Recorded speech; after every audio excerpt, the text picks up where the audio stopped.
The stars had watched humanity suffer for 300 years. Park Doan stood at his window and looked at those same stars. He was 58 years old now. His hair had turned gray. His hands had grown tired. But his anger was still young and burning hot inside his chest. Behind him, the underground military base hummed with activity. Soldiers moved quietly through metal hallways. Scientists worked on machines that the Galactic Council had forbidden long ago. Everything here was illegal. Everything here was hope, Admiral, a young officer, said from the doorway. Dr. Kang is ready for you. Doe nodded and walked through the base. He passed hundreds of people who had dedicated their lives to this moment. Some of them would not live to see the end. They knew this. They worked anyway. The Council had taken everything from humanity. 300 years ago, when humans first reached the stars, they met the ancient species. The Velith, the Orm, the Colossi. These three races controlled the galaxy. They had ruled for 10,000 years. They did not want competition. Humanity fought back at first. They were brave, but foolish. They killed a Velith high commander in battle. It was a great victory that became their greatest curse. The Council used it as proof that humans were dangerous animals. They crushed Earth's fleet in 7 days. They forced humanity to surrender. Since then, humans lived as prisoners in their own worlds. The Council watched everything. They limited human technology. They banned human weapons.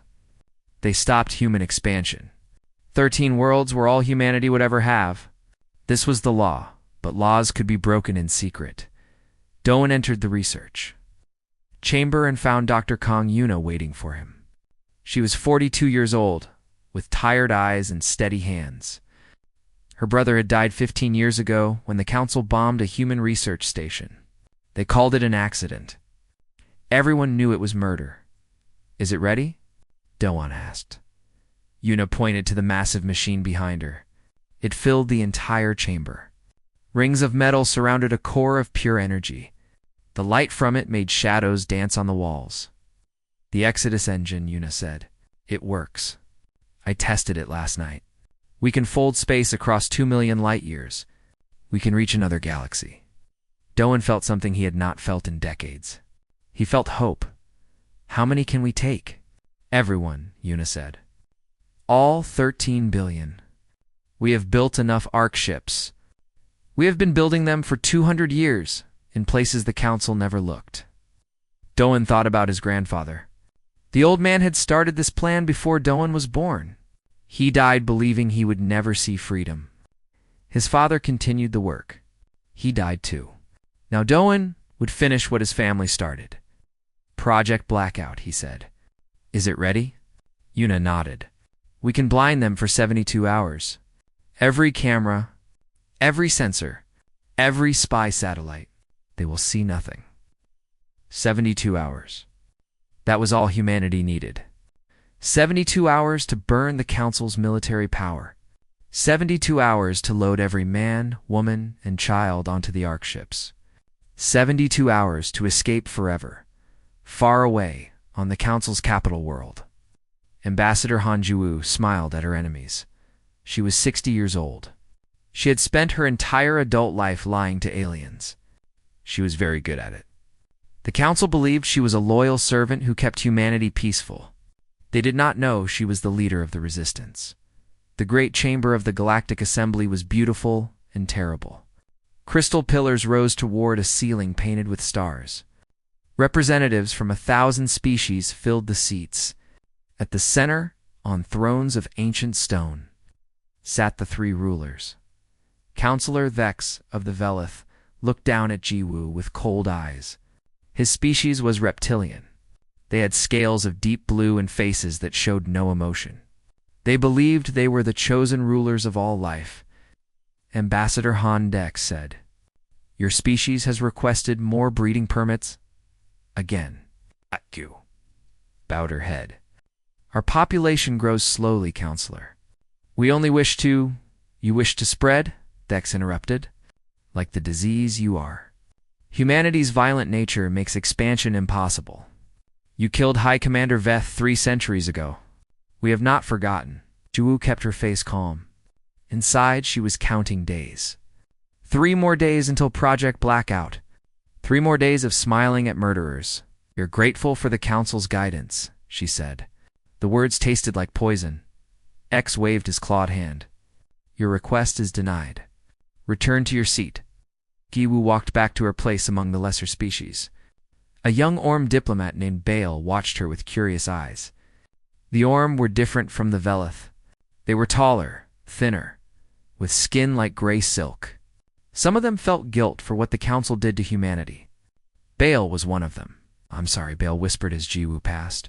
She did not respond. She could not trust anyone. Not even the kind ones. That night, Jiwoo returned to her quarters and locked the door. She activated a device hidden in her ring. It created a bubble of silence around her. The Council's listening devices heard nothing. She spoke into a communicator. Admiral Park. Report. Doan's voice came through clearly. Everything is ready. The fleet is in position. 40,000 ships waiting in the dead systems. The Exodus engine is complete. We move in 3 days. Jiwoo closed her eyes.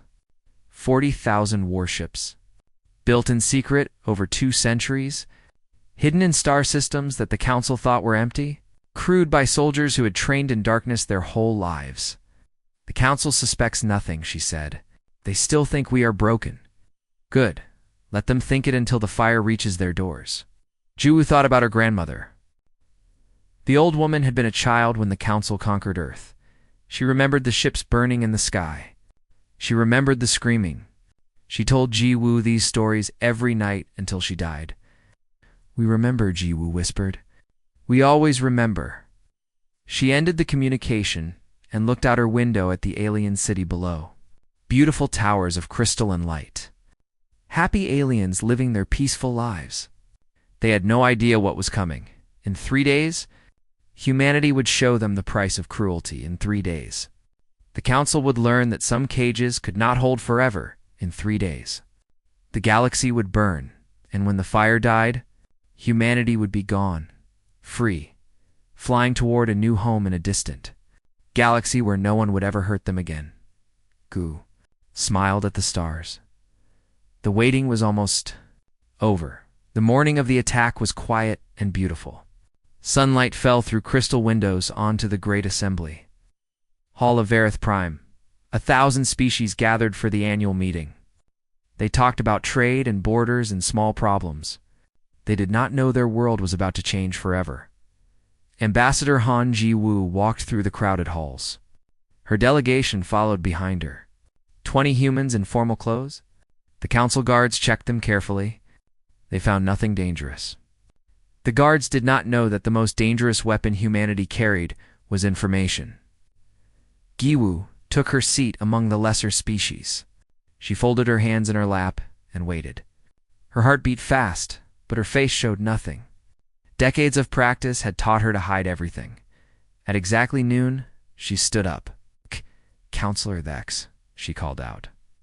I request permission to address the full assembly. Thex looked down from his throne with annoyance. The Velith leader had lived for 400 years. He had seen human ambassadors come and go. They always begged for small things. More food, more medicine, more freedom. He always said no. Speak quickly, Thex said. We have important matters to discuss. Jiwoo bowed. Thank you, Counselor. I have a message for the Assembly. It comes from all of humanity. She raised her hand. One of her aides pressed a button. The great screens around the chamber flickered to life. Admiral Park Doan appeared on every screen. His face was hard as stone. His uniform was black with silver stars. People of the Galactic Council, Doan said. His voice echoed through the hall. For 300 years, you have held humanity in chains. You bombed our cities. You killed our children. You told us we were animals. You said we could never be trusted. Vex stood up from his throne. What is this? Guards? But the guards could not move. Every alien in the chamber was frozen, watching the screens. They had never seen anything like this.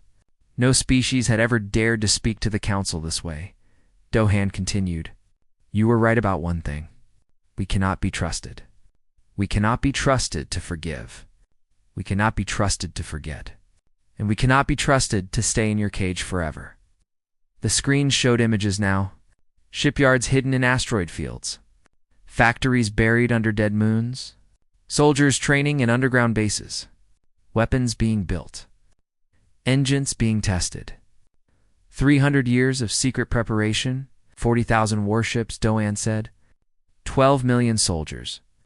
Weapons you banned and we built anyway. Technology you said was impossible and we made possible. This is what you created when you tried to destroy us. Counselor Vex grabbed the arms of his throne. His blue scales had turned pale. This is impossible. We watched them. We watched everything. You watched what we wanted you to see, Giwu said quietly. She stood in the center of the floor now, looking up at the council. You saw broken humans begging for scraps. You never thought to look deeper. On the screens, Doan spoke his final words. Today, we declare war. Not to conquer you. Our worlds, not to rule your people. We have no interest in your dying galaxy. We declare war to punish you, to destroy your power to hurt anyone ever again. And when we are finished, we will leave. We will go somewhere you can never follow. Remember this day, Council? Remember what your cruelty created. The screens went dark. For one heartbeat. There was silence. Then the sky exploded, far above Varith Prime. The Council's orbital defense stations burst into flame. Human ships appeared from nowhere. They had been hiding behind the planet's moons, waiting for this moment. They struck with perfect accuracy. Alarms screamed through the assembly hall. Counselor Vex shouted orders that no one could hear. The KLOC delegation ran for the exits. The Orm stood frozen in shock. 1,000 species watched their sense of safety burn away at the same moment across the galaxy. The same scene repeated itself. Captain Beak Siwu commanded the attack on the Velith shipyards. He sat in his command chair and watched the enemy stations die. His fleet had trained for this mission for 20 years. Every target had been studied. Every weakness had been found. They did not waste a single shot.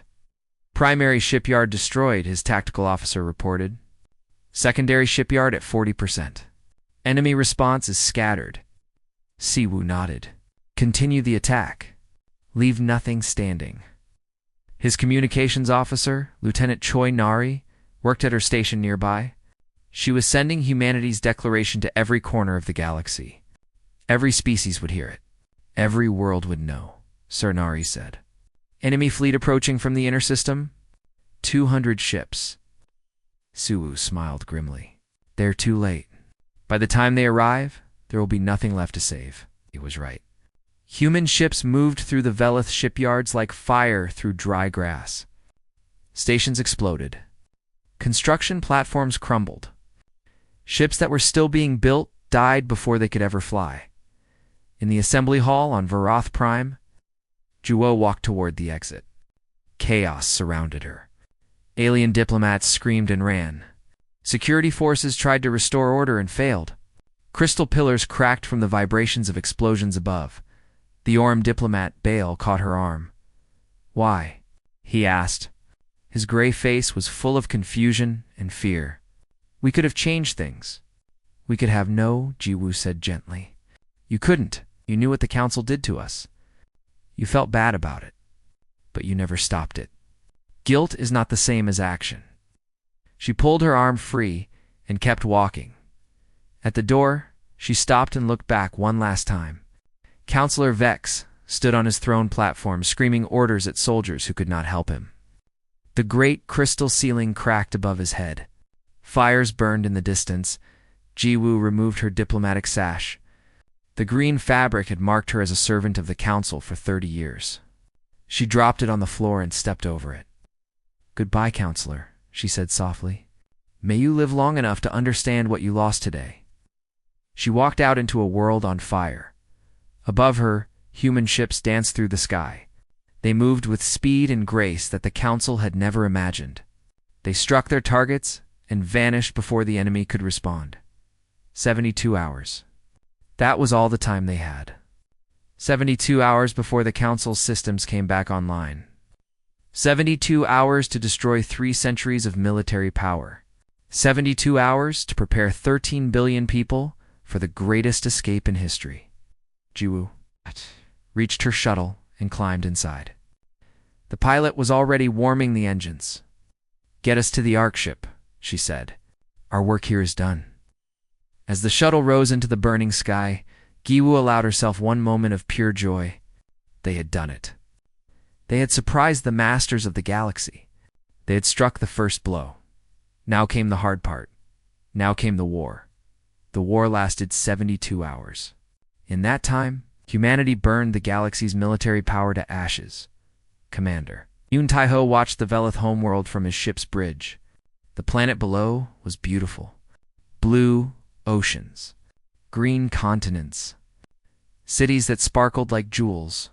He felt nothing for it. His grandmother had described Earth looking the same way before the Council came.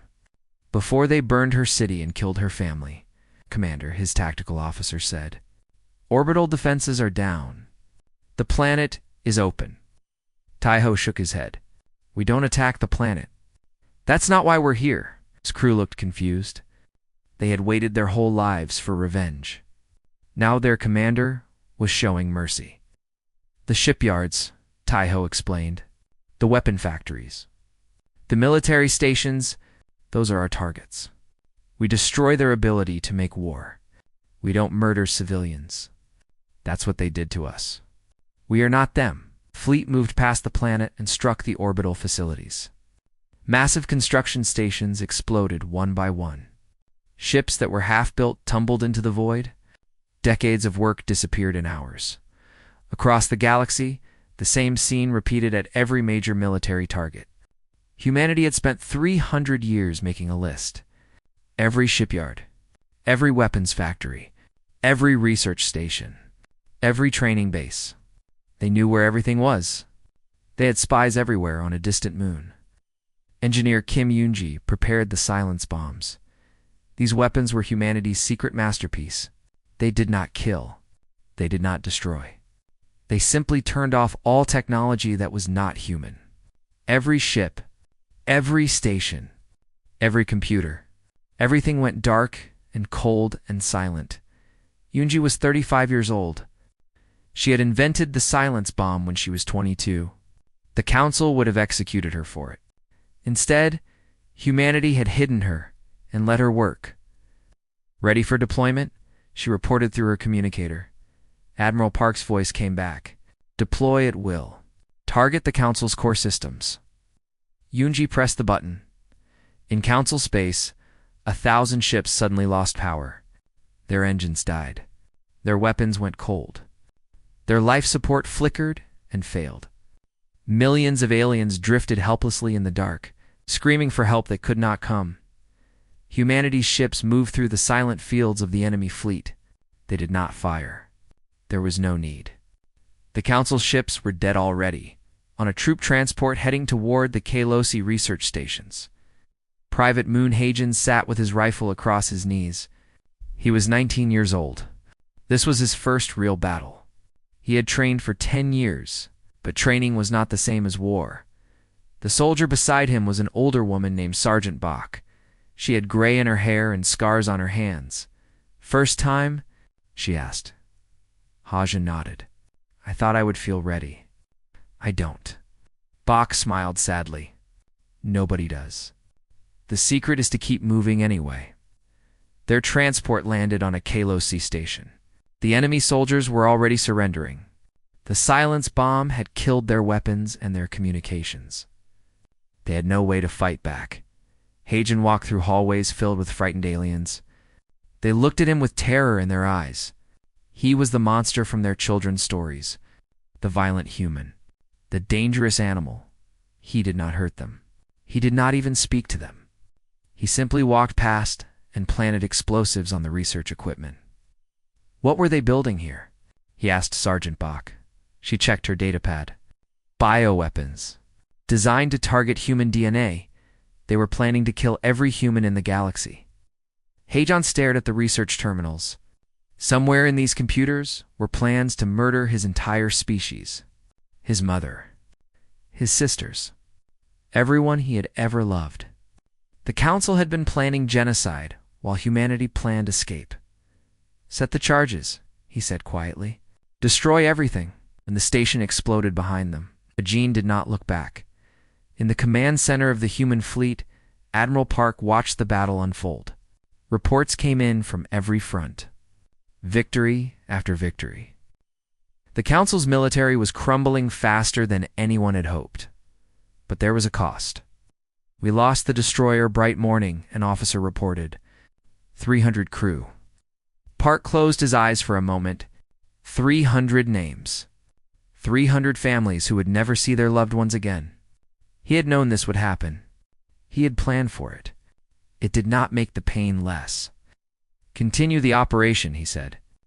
"Their sacrifice will not be wasted." 60 hours into the war, the Orm Fleet admiral named Sen Weiss made a decision that would cost him everything. His fleet had finally arrived at the battle zone. 500 Orm warships facing a human force half their size. By all logic, he should attack.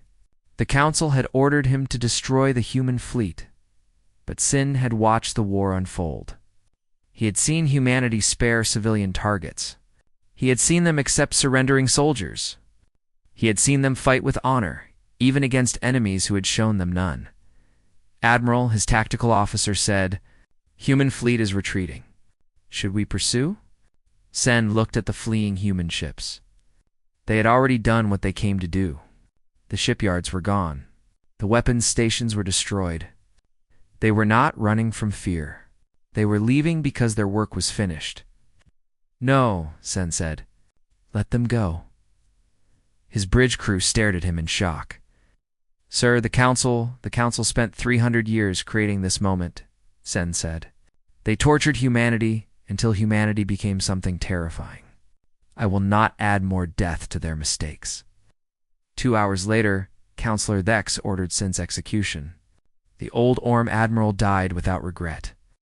He was the only Council officer to show mercy during the entire war. Humanity would remember his name long after the Council forgot it. As the 72nd hour approached, the human fleet gathered at the edge of known space. They had destroyed 60% of the Council's military power. They had freed prisoners from a dozen camps. They had sent a message that would echo through history. Commander Yun Tai-ho stood on his bridge and watched the stars. "What happens now?" a young officer asked. Tai-ho thought of his grandmother's stories, the burning cities, the dying ships, the long years of darkness. His family had waited 300 years for this moment. "Now we go home," he said. "Somewhere far away. Somewhere they can never hurt us again." Behind them, the galaxy burned. Ahead of them, freedom waited. The war was over. The escape was about to begin. The great ships rose from hidden places across 13 worlds. They were larger than anything the galaxy had ever seen. Each one could carry 100 million people. They had been built in secret over 2 centuries, piece by piece. Dream by dream, Director Shin Mingi stood in the command center of the evacuation operation. Screens covered every wall. Each screen showed a different world, a different city, a different stream of people walking toward the Ark ships. She was 48 years old. She had spent her entire adult life planning this moment. The logistics of moving 13 billion people in 48 hours would have been impossible for any other species. But humanity had been preparing for 300 years. "Earth evacuation at 60%, an officer reported. Colony worlds averaging 55%. "We are on schedule," Mingi nodded, but did not relax. Being on schedule meant nothing if a single ship failed. A single delay could leave millions behind. "The Council?" she asked. "Their communications are still dark. But some of their ships are moving toward the outer colonies. They're trying to stop us." Minji had expected this. The silence bombs had bought them time, but not forever. The Council's technology was slowly coming back online. Soon they would be able to fight again. "Speed up the evacuation of the outer colonies," she ordered. "They'll hit those first." On the colony world of New Busan, Pilot Zhang Haiyan was having the worst day of his life. His evacuation shuttle had been hit during landing. One engine was dead. His navigation system was broken. He had landed using only his eyes and his instincts. And somehow, he had survived. Now he stood outside his damaged ship and watched the sky. Burn Council warships had arrived early. They were bombing the evacuation points, trying to stop people from reaching the Ark ships, trying to kill as many humans as possible before they could escape. Hyun's shuttle was designed to carry 300 people. He had already loaded 400 refugees. Now a crowd of 200 more was running toward him across the burning field. "We can't take them," his co-pilot said. "We're already over capacity." Hyun looked at the crowd. Families, children, old people who could barely walk. They were running toward his ship because it was their only hope. "We take them," Han said. "The ship won't fly, then we make it fly." Han climbed into the cockpit and started the engines. The damaged shuttle groaned and shook. Warning lights filled every screen. The computer told him takeoff was impossible. He ignored it. The refugees climbed aboard. Bodies pressed against bodies. There was no room to sit. No room to breathe. 600 people in a ship built for 300. Hyun pulled back on the controls. The shuttle lifted off the ground. It wobbled, shook. It climbed behind them. Council bombs destroyed the landing field. They missed the shuttle by seconds. Hyun flew toward the Ark ship with tears in his eyes. He had done the impossible. He had saved them all. Later, people would call him a hero. In that moment, he was just a pilot doing his job far away.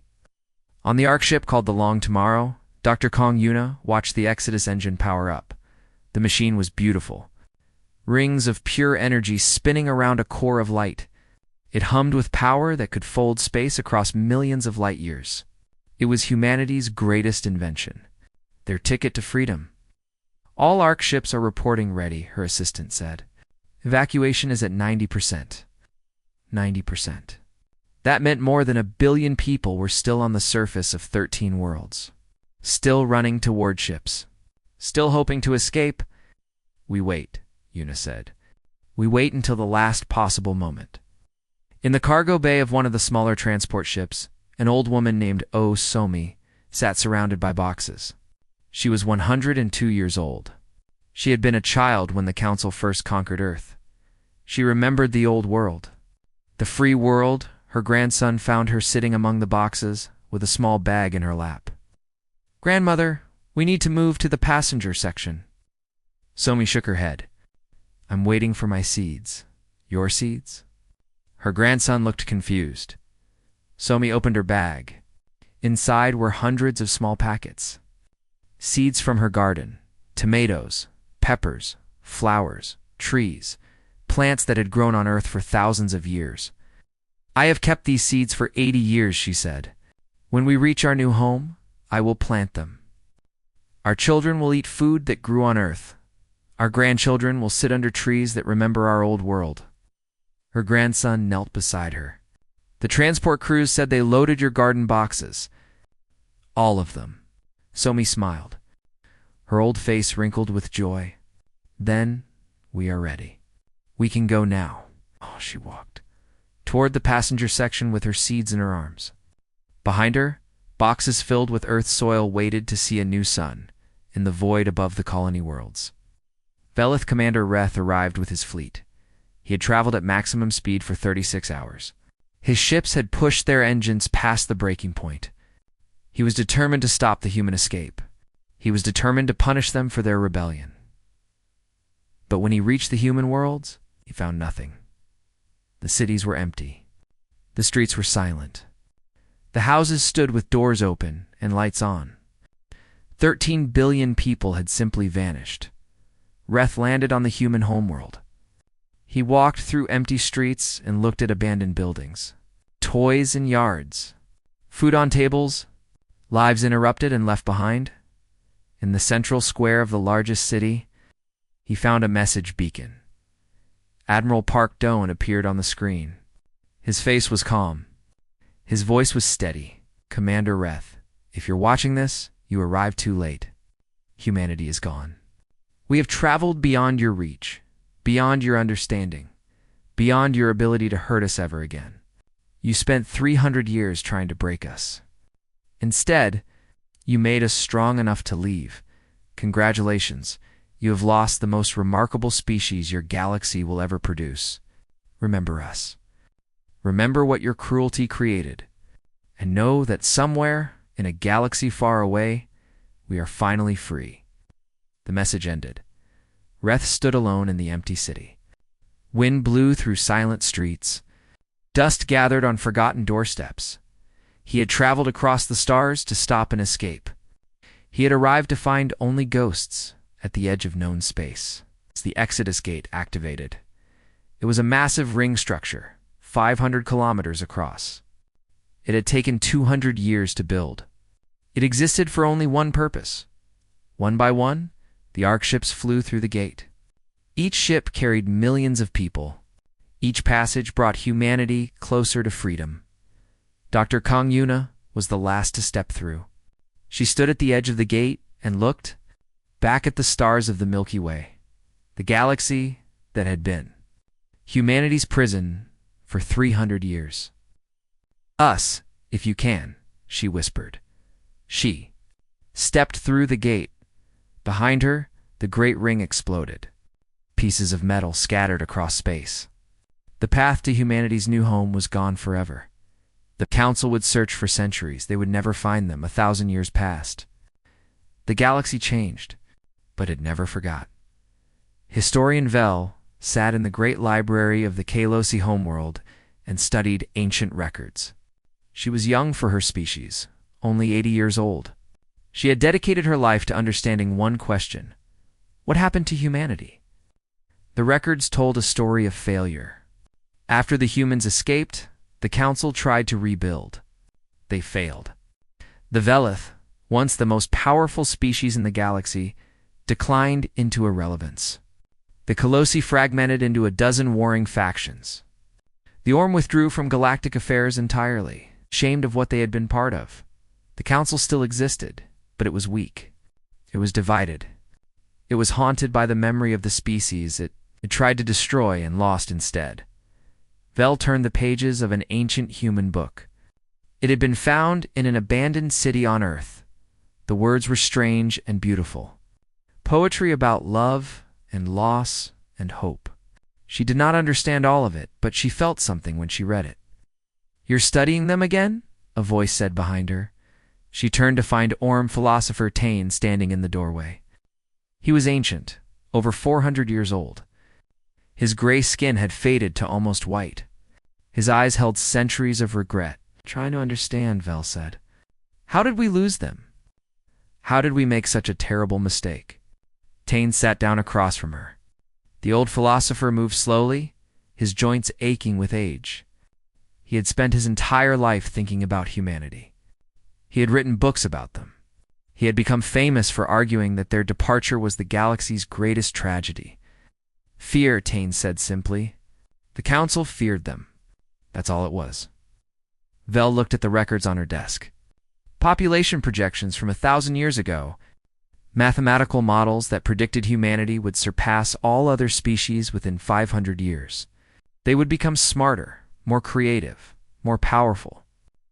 The ancient council had seen these numbers and panicked. They tried to cage them instead of learning from them, Vel said. Tain nodded. Humans were different from every other species. They created art that made us feel things we couldn't name. They built machines that solved problems we didn't know we had. They dreamed of futures we couldn't imagine. The council saw all this potential and felt threatened, so they tried to destroy it. And in destroying it, they destroyed themselves. Tain gestured at the library around them. Look at us now. 1,000 years since humanity left. And what have we created? Nothing new. Nothing beautiful. We perfected the technology we had, but we invented nothing. Humanity was the spark. When they left, they took the fire with them. Vel thought about this. She had grown up in a galaxy that felt old and tired. Everyone talked about the past. No one dreamed about the future. It was as if the whole civilization was waiting for something that would never come. Do you think they're still out there? she asked and looked at the stars through the library window. I know they are. Whatever they have become, it is beyond anything we can imagine. On Vareth Prime. New Counselor Bren stood before the Galactic Assembly and spoke words that his ancestors would have considered treason. 1,000 years ago, the Council made an unforgivable mistake. We looked at humanity and saw a threat instead of a gift. We responded with violence instead of welcome. We tried to cage them instead of learning from them. Today, I apologize. On behalf of the Veleth, on behalf of the Council, I apologize for everything we did. Out! The assembly was silent. Bren was young for a Veleth, only 200 years old. He had grown up reading human books and watching human art that had survived the Exodus. He believed humanity was the most remarkable thing the galaxy had ever produced. He believed his people had committed a terrible crime.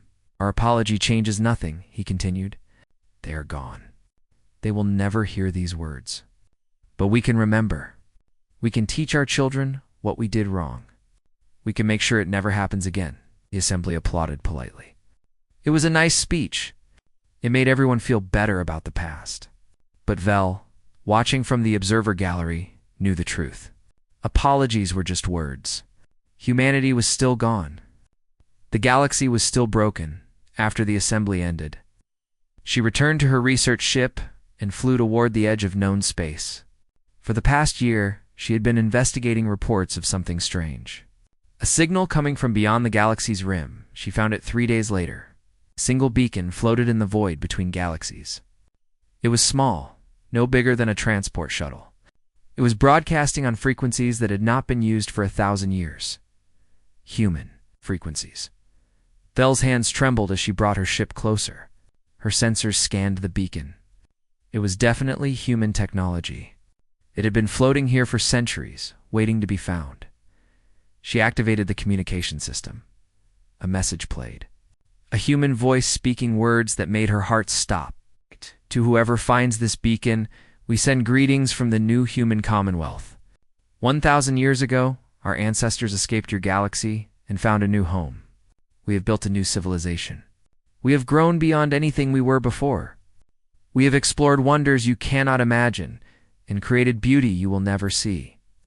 Vel listened with tears running down her face. After 1,000 years of silence, humanity had spoken. We remember what you did to us. The cages, the murders, the centuries of cruelty. We remember every name of every person who died under your rule. We carry that memory with us always. But we have decided something. We have decided to forgive. Hatred is a prison, and we refuse to be prisoners ever again. One day, perhaps we will return. Not to conquer, not to punish, but to share what we have learned with any who wish to learn. Until then, look to the stars and wonder. The message ended. Vel sat alone in her ship and stared at the darkness between galaxies. Somewhere out there, beyond all the stars she could see, humanity lived. They had forgiven. They had moved on. They had become something new, and the galaxy they left behind would never be the same. She activated her communications and sent a message back to Vareth Prime. The assembly needed to know. The philosophers needed to know. Everyone needed to know. Humanity had not forgotten them. Humanity had simply chosen to move forward. In a galaxy far away, on a world with 3 suns, a human child played in a garden. She did not know about the council. She did not know about the escape. She only knew that the flowers were beautiful and the sky was bright and her parents loved her. Her grandmother sat nearby, watching her play. The old woman was 150 years old.